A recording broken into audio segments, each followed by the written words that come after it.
और तबस्सुम। कल मैंने एक कव्वाली सुनाया था, आज गजल है। मैं बड़ा कव्वाली गजल खूब गाता हूँ। क्यों गाता हूँ? गाता हूँ इसलिए गाता हूँ, क्यों में की बात ही नहीं।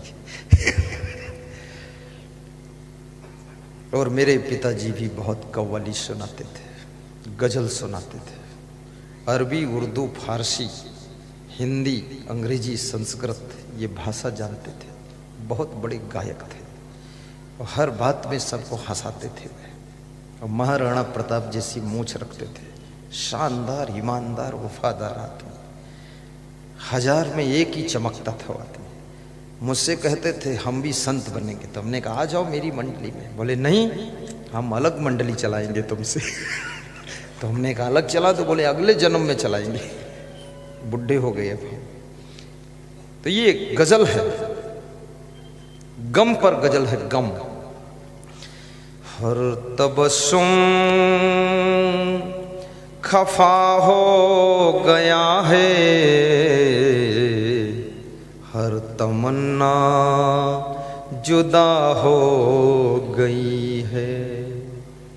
घर से ठोकर खाया हुआ व्यक्ति, समाज से ठोकर खाया हुआ व्यक्ति, राजनीति से ठुकराया गया व्यक्ति और बिजनेस में धोखा खाया हुआ व्यक्ति एक पेड़ के नीचे बैठ करके इस गजल को गा रहा है। क्या गाता? हर तबस्सुम खफा हो गया है,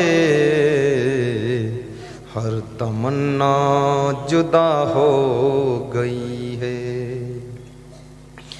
ऐ गमे यार तेरी बदौलत, जिंदगी क्या से क्या हो गई है। ये गम, ये चिंता, ये टेंशन, ये तनाव, ये संताप आपकी जिंदगी को क्या से क्या बना देता है। आपकी जिंदगी की खुशियों को जलाकर राख कर देता है, आनंद को खाक कर देता है। इसलिए चिंता को चिता कहा गया है। चिता मुर्दे को जलाती है लेकिन चिंता जिंदे को जलाती है, और गम नाम चिंता का ही है। इसलिए गम भरी जिंदगी जलने की जिंदगी है, इसलिए गम को छोड़िए।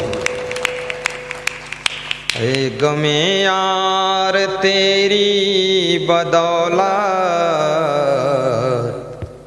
जिंदगी क्या से क्या हो गई। कितने लोग राजनीति में भी बर्बाद हो गए, सब हस्ती मिट गई, रिजल्ट कुछ नहीं मिला। कितने लोग बिजनेस में बर्बाद हो गए, घर की भी पूंजी चली गई। कितने लोग घर ही में बर्बाद हो गए, घर वालों ने बर्बाद कर दिया। सब निपट गए पूरा। बेटा बहू सब मिलके बर्बाद कर दिए। वो तो सौभाग्यशाली हैं जो घर में भी आबाद हैं, पॉलिटिक्स में भी आबाद हैं, बिजनेस में भी आबाद हैं, और जहां कदम रखते हैं वहां सफलता का द्वार खुलता चला जाता है। ऐसे लोगों को व्यास गाजी धन्यवाद देते। अरे गमे यार तेरी बदौलत, जिंदगी क्या से क्या हो गई है। हर तबस्सुम खफा हो गया है, हर तमन्ना जुदा हो गई है। याद रखना, गम तो सबकी जिंदगी में आती है, लेकिन जो गम को, उस दुख को, उस चिंता को खिचड़ी के घी जैसा उठाकर पी जाते हैं, गम को हजम करना जानते हैं, दुख को सहन करना जानते हैं, याद रखना उनकी राह के कांटे भी फूल बन जाते हैं, कांटे भी फूल बन जाते हैं। भगवान श्री राम के जीवन में भी तो गम आई थी, बहुत चिंता थी, दुख भी आए, लेकिन भगवान श्री राम का स्वभाव था मुस्कुरा कर रहना। कृष्ण के जीवन में बहुत गम आई, उनका स्वभाव था हंस कर रहना। कबीर के जीवन में भी उलझने आई, उनका स्वभाव था प्रसन्न होकर रहना। महात्मा बुद्ध और स्वामी महावीर के जीवन में भी उलझनों ने घेरा, लेकिन उनका स्वभाव था ध्यान में डूब जाना और गम से बाहर हो जाना। याद रखना, या तो ध्यान में डूब जाइए, या प्रसन्न होकर रहिए, या मुस्कुरा कर रहिए, या हंस कर ठहाका मार करके गम के बादलों को छांट दीजिए और सफलता का सूरज उदय कर दीजिए।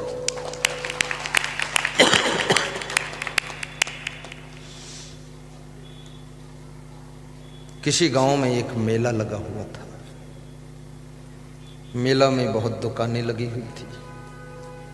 दुकानों में कुछ गुब्बारा की दुकानें भी थी। बच्चे गुब्बारा लेने के लिए मचल रहे थे और गुब्बारा बेचने वालों की जब बिक्री कम हो जाती थी तो 2-4 गुब्बारा हीलियम गैस भरकर आकाश में उड़ा देते थे। आकाश में उड़ते हुए गुब्बारे देख करके बच्चे अपने माँ बाप से जिद करते कि मैं भी लूँगा गुब्बारा, तो गुब्बारा वालों की बिक्री बढ़ जाती थी। याद रखना, सामान की बिक्री बढ़ाना है तो पहले कुछ फ्री भी देना पड़ जाता है।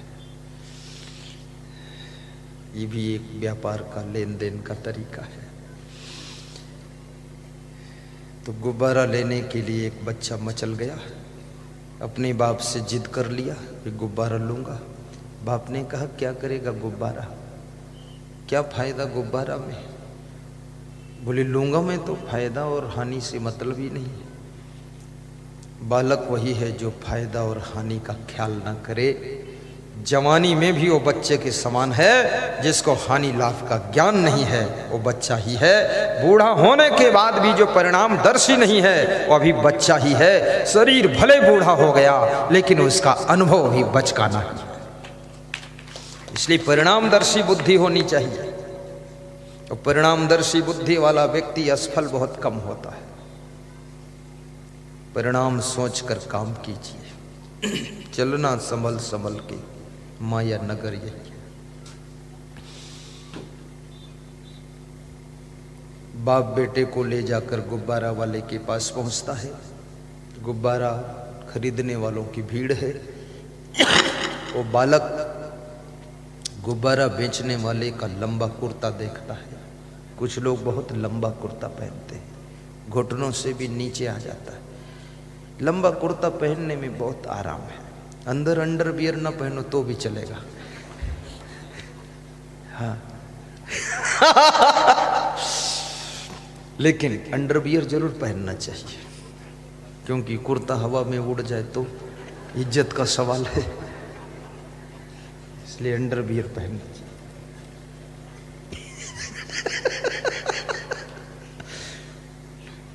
लोगों को सब याद आ जाता कि मेरा कुर्ता उड़ गया था एक बार।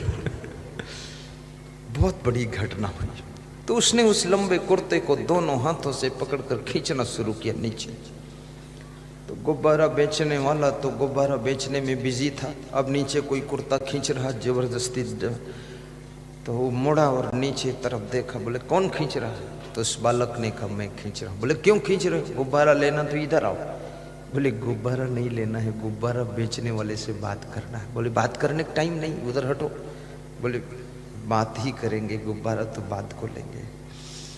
तो उसने कहा ये जो लाल पीले रंग के गुब्बारे उड़ रहे हैं, तो क्या सफेद रंग का गुब्बारा भी उड़ सकता है? तो गुब्बारा बेचने वाले ने कहा गुब्बारा रंग से नहीं उड़ रहा है, इसके अंदर हीलियम गैस भरी इसलिए उड़ रहा है। बोले वेरी गुड, यही तो जानकारी करनी थी, उड़ता कैसे है। तो उस बालक ने कहा हंस करके कि दादाजी आपकी उम्र तो बहुत ज़्यादा दिख रही, आपके बाप क्या करते थे? बोले अरे तू छोटा सा है, इतनी फालतू बातें करता है। बोले बता दो 1 मिनट में। बोले मेरे बाप गुब्बारा बेचते थे। अच्छा वो भी गुब्बारा बेचते थे? तो तुम्हारे बाप के बाप क्या करते थे? बोले वो भी गुब्बारा बेचते थे। बोले आपका बेटा क्या करता है? बोले वो भी साथ में गुब्बारा बेच रहा है। बोले 4 पीढ़ी से गुब्बारा बेच रहे हो, तो जो हीलियम गैस तुम गुब्बारे के अंदर भरते हो वो अपने अंदर क्यों नहीं भर देते हो?